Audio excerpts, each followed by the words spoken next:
Hello friends, it's me and today let's watch Game Theory. The Pokemon world is doomed. From the game theorist. Together, let's go. Let's start. Thank you. Let's start.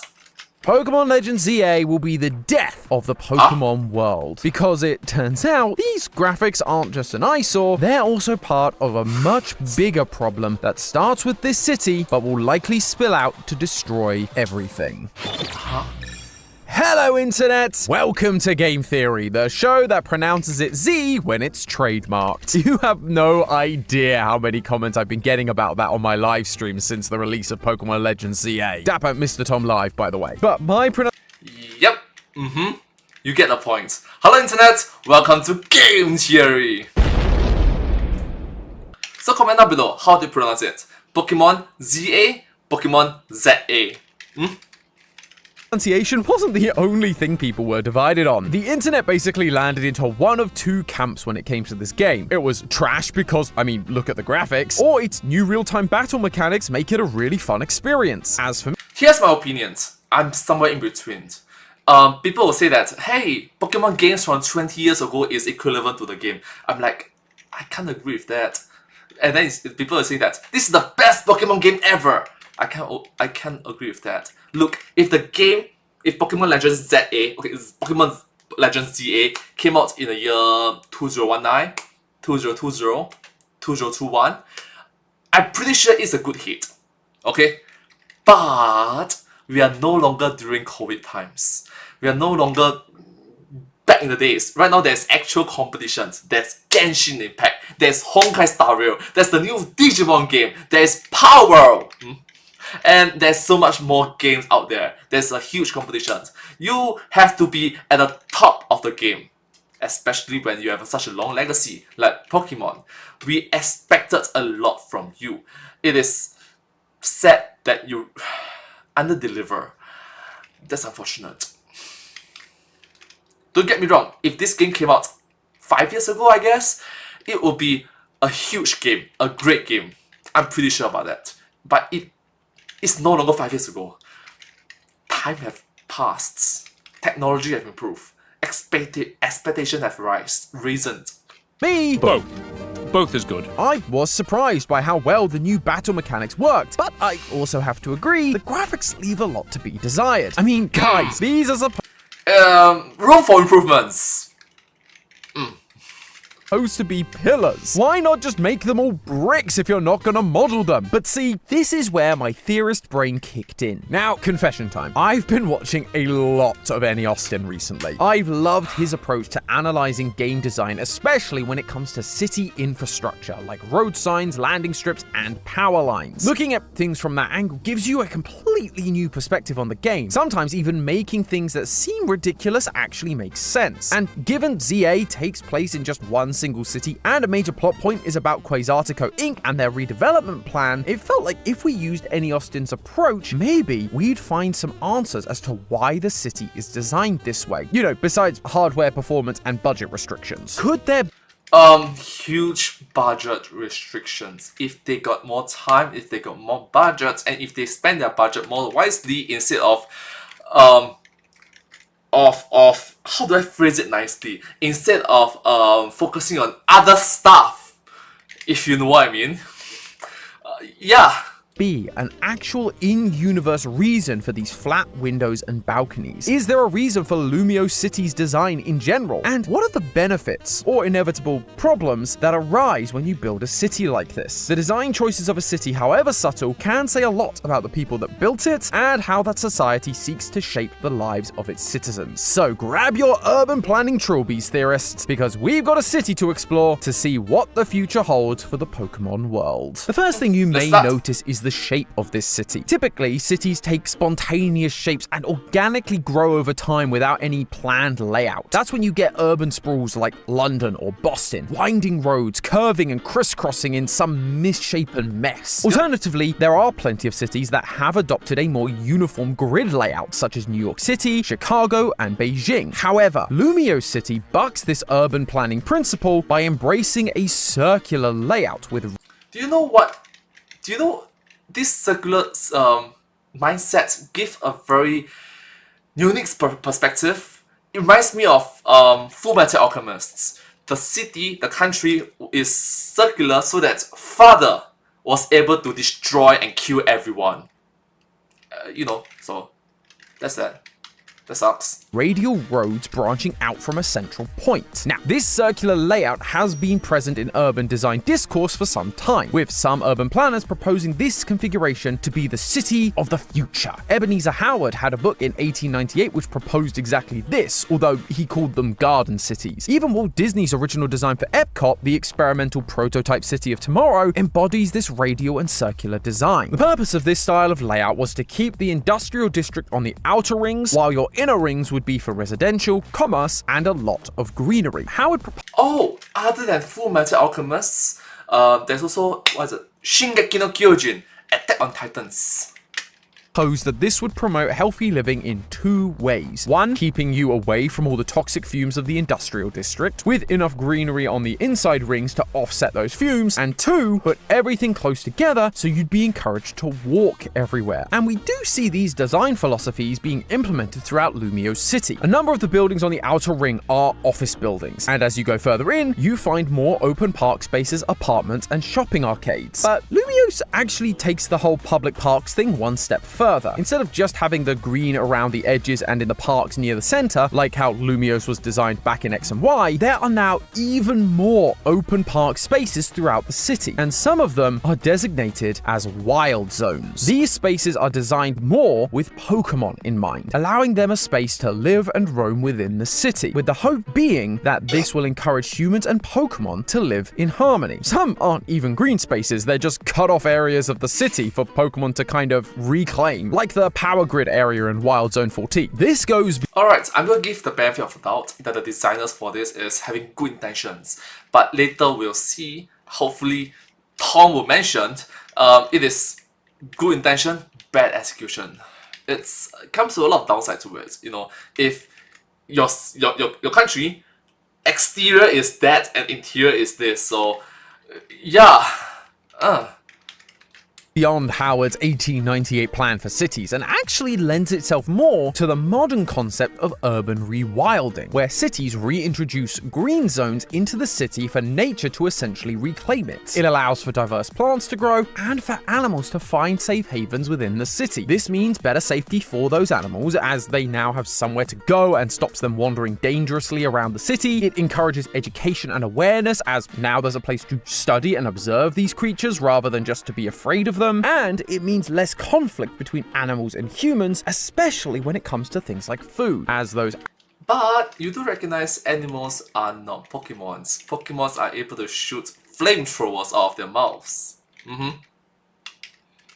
Animals now don't need to rummage around through trash or steal from tourists. There's an ecosystem of other creatures for them to feed off of. That sounds just like what the wild zones in Pokemon ZA are all about. And actually, there's other parts of the city that clearly are putting Pokemon at the forefront. I mean, besides the fact that the whole place is designed in the shape of a Pokeball. Like their roads. Even though Lumios does have roads, look around. What don't you see? There's no cars anywhere. There are cabs occasionally seen around the place, and there's one trainer who wants to make it illegal to use other forms of transportation. But honestly, why would you bother with a cab anyway? It takes less than 10 minutes to do a lap of the city, 6 if you're running. By making a city so walkable, discouraging the use of cars, it makes it a safer city for Pokemon, and also people, to wander around the city without the fear of becoming roadkill. Now, But that thing is not big enough. It needs to be significantly bigger. I live in a city, Singapore. Literally, hello friends, hello from Singapore. I'm Humdrum Singaporean, I'm just another average Singaporean. And this is something that I can speak from my personal experience. Okay, not a lot of individuals is able to speak. Okay, as a hobby, as something that I would do when I was younger, when I had nothing to do. I will work from one end of Singapore to the other end of Singapore, the east to west and the west to east, from the north to south and south to north. It is walkable, but it takes hours. If I start in the sunrise, by the time I reach the other side will be near or even will be sunset. It shouldn't be 10 minutes. It should be hours. Now, this was also true back in X and Y, 5 years before the redevelopment plan was even a thing. However, what wasn't a thing was the amount of Pokemon centers around the city. In X and Y, you just had 3. One in the north, one in the south, and one in the center. Now, they're practically on every corner. So, even if a stray Pokemon was hit by a random cab, now it's only a 2-minute walk to the nearest free health clinic. How nice. But Pokemon centers also come in handy for the other major Pokemon activity, Pokemon battles. And those are happening a lot more thanks to the newly designated battle zones that have been implemented as part of the big tournament, the ZA Royale. Naturally, more battles means more trips to the Pokemon Center, so it's useful to have more of them around. But these battle zones are also just in the city. It's not like they could have built, I don't know, gyms for this kind of thing. No, we're just gonna have it out here in the street. Even outside of the battle zones, you can just fight Pokemon wherever you want. And this is one of the places that these awful looking flat facades come into play. Bro, this is property damage. You can easily look, okay? Let's say, for example, my Pokemon use Razor Leaf. Your Pokemon use Ember. And for some reason, miss. What happens to those Embers? What happens to those Razor Leaves? It's gonna hit something. And we're in a city area, the walls, the buildings around it is gonna kena 中欸。real world, after the destruction caused by World War II, we actually saw a lot of architecture in Germany fall into these much flatter facade designs. The ornamental and detailed buildings of the past had been completely ruined, and these flatter facades were able to be made of materials that were a lot cheaper and easier to use, which also meant that labor was less expensive. In Pokemon ZA, by designing walls with flat exteriors, it minimizes the risk of any ornamental facade elements getting damaged from Pokemon battles or your Pokemon getting injured by said facade when they're flung across the street by a Machamp with Seismic Toss. Most of these windows also appear to have metal strips built into the panel in some kind of nifty pattern, which might be to make it look nicer because, again, flat, but it might be because these are actually reinforced windows, which would stop glass flying everywhere when said Pokemon is thrown at your window day after day. It also means that any damages that are incurred is going to be much cheaper and quicker for the citizens and the city to repair. So as you maintenance feel will be more efficient. can see, a lot of Lumios's design does seem to make sense, especially if you're a Pokemon. But it does also have some benefits for the people of the city too, or at least it would appear that way at first. I mean, it's not exactly great to have Pokemon battles happening outside your window every day, even with the cheaper renovations, and the more I looked at it, Just can we imagine someone using Earthquake or Surf or Blizzard? Life will suck pretty badly. the more I Or heck, let's not Earthquake, use Magnitude. began to see that while Pokemon and Pokemon battles are at the front of mind for this redevelopment plan, humans are actually way in the back. Some are small things, like the rooftop terraces are nice and all, the Pokemon seem to really enjoy them, but there is a considerable lack of railings across many of these roofs. In Paris, the city which Lumiose is based on, any drop taller than 1 meter requires a guardrail to be installed, and that guardrail must also be a minimum height of 1 meter. And yet, there are very few on the roofs of Lumiose, and those drops are definitely higher than 1 meter. Using Pikachu's height, I was able to calculate that this 9-story building is around 12 meters or 40 feet tall, just a little over the height of your average telephone pole. And at that height, if you were to fall off, you've only got a 50% chance of surviving. Fortunately, there's anti-gravity technology, or I suppose an anti-gravity Pokemon inside of your smartphone, so that's nice if you have a smartphone, but if you don't, good luck, I guess. Although I'm also not that sure that being yanked up at the last minute from a 9-story fall is the most safe thing either. Probably a short for another day. Or there's the park. Yeah, if you're falling very, very quickly and suddenly... It's... How do you... How?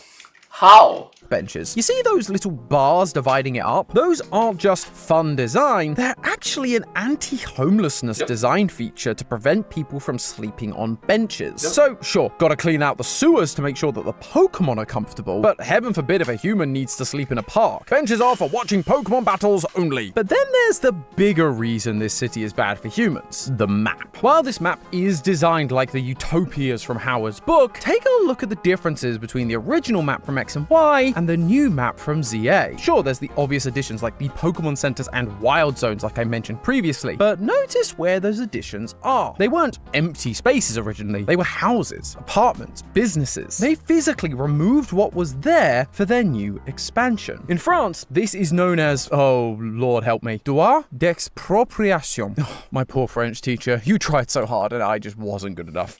Anyway, fortunately, the US also has something like this. Alright, sorry to Tom's French teacher. Sorry.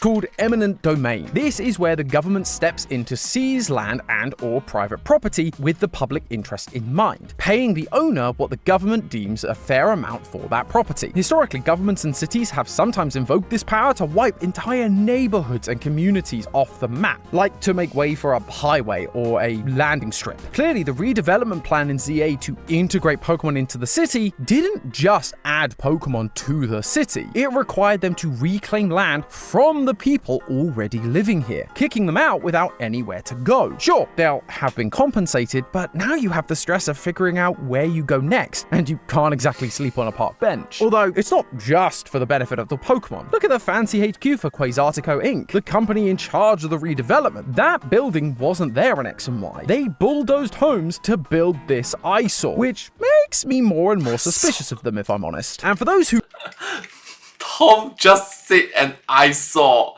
Brother.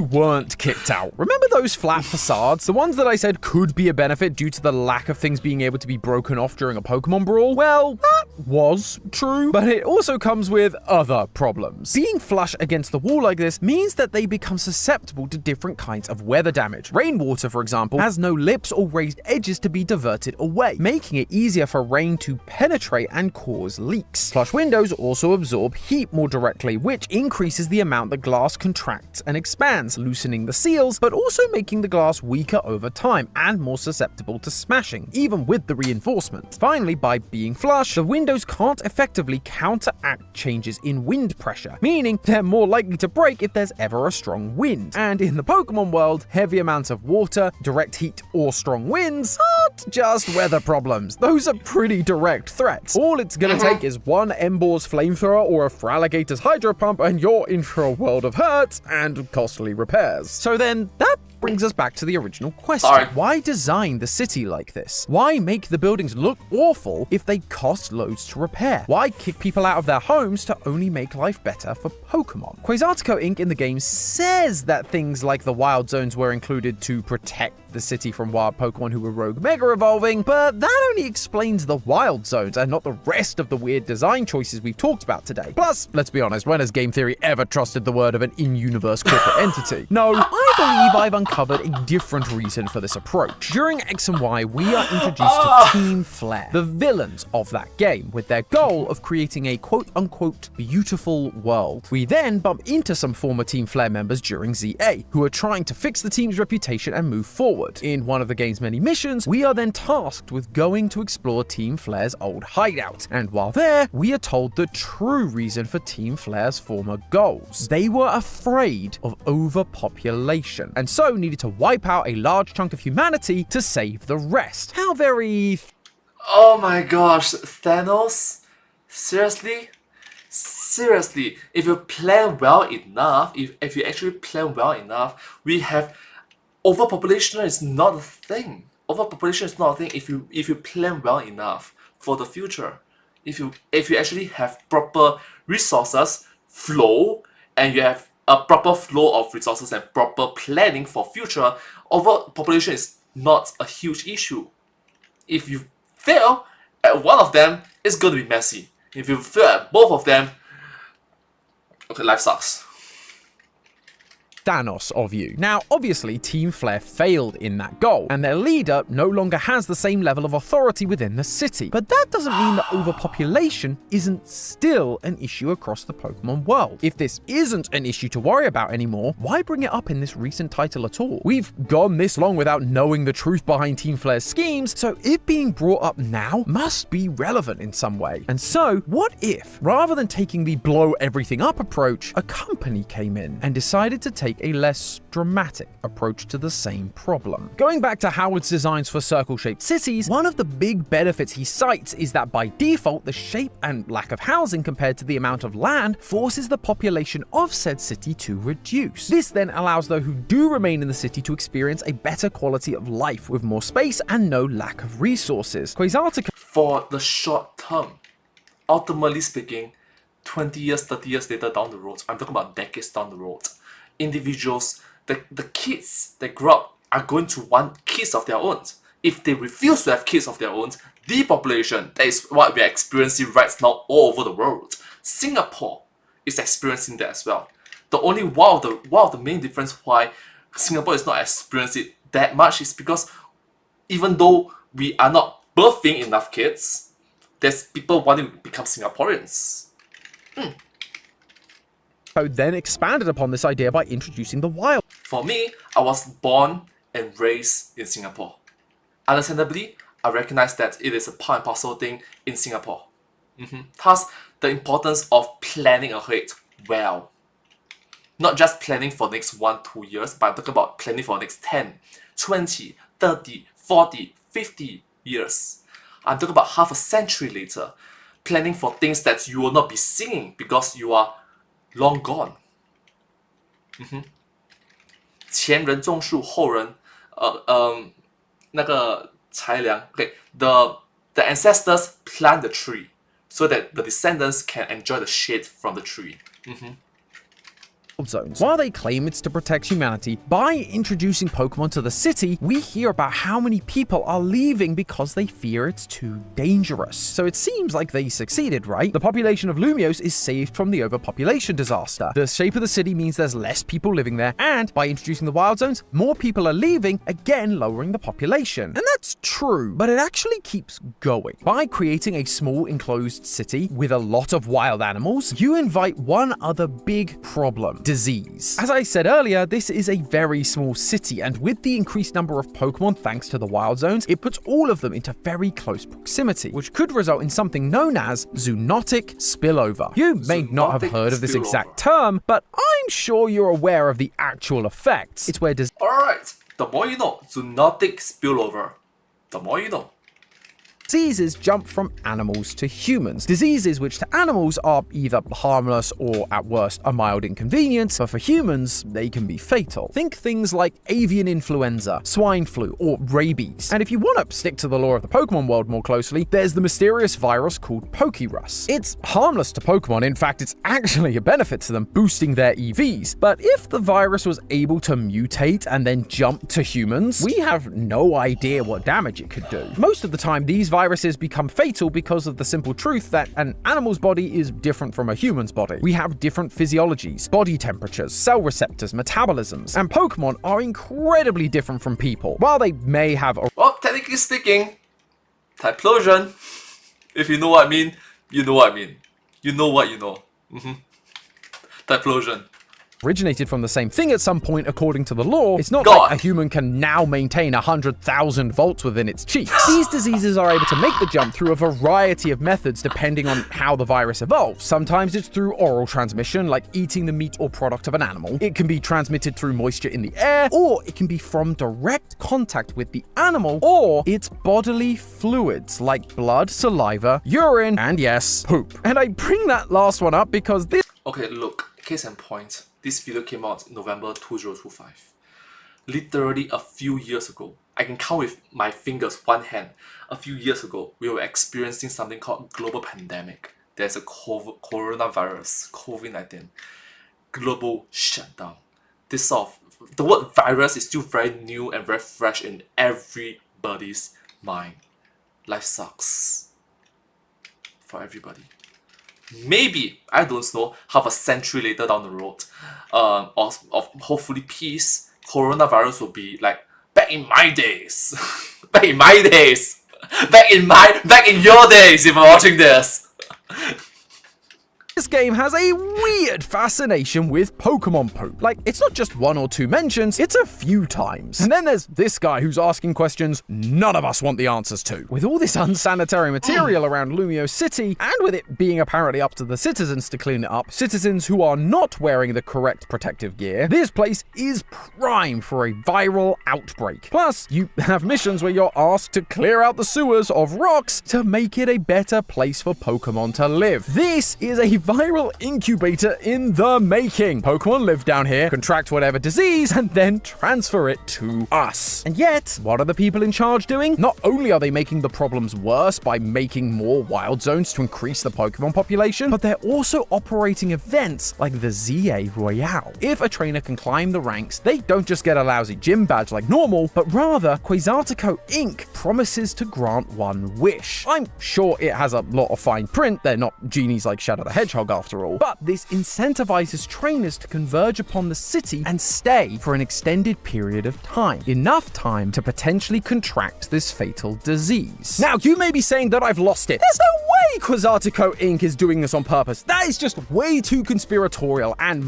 maybe it is, but then why is it that they have blocked all of the exits to the city? Back in X and Y, there were 5 exits to this city. Now, all the gates are firmly sealed shut, making the outer wall an unbroken enclosure of buildings with no openings whatsoever. The only way you can leave now is by boarding the train out of town. Limiting the amount of exits makes it much harder to leave. And if you even try to take the train out of town, you lose consciousness and wake up back in the city on one of those anti-homelessness benches. But we've seen people saying the townsfolk are leaving. What's the difference this time? The difference is that we've not been here long enough to contract whatever deadly disease is being cultivated. Then and only then are we going to be allowed to leave like the original citizens, so that we can spread it across the world and help with the overpopulation issue that is facing the Pokemon world. The choice to make this city shaped like a Pokeball is more appropriate now than ever, because Pokeballs are built to keep living things trapped inside, until of course you're ready to be sent out with your newfound power to bring destruction to everyone else you meet. That or the graphics are bad because the budgets were super low and I'm just in complete denial. But hey, that's just a theory. A game theory!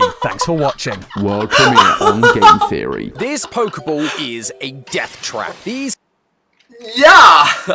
Wow! That escalated way too quickly. I'm like, wow. This video is... Okay, look. The last 2 minutes of the video is mind-blowing. Anyways, thank you so much to the team behind the Game Theories for this video. Hope you guys enjoyed this, and I hope to see you in my next video. But hey, that's just a theory. A game theory! Thanks for watching.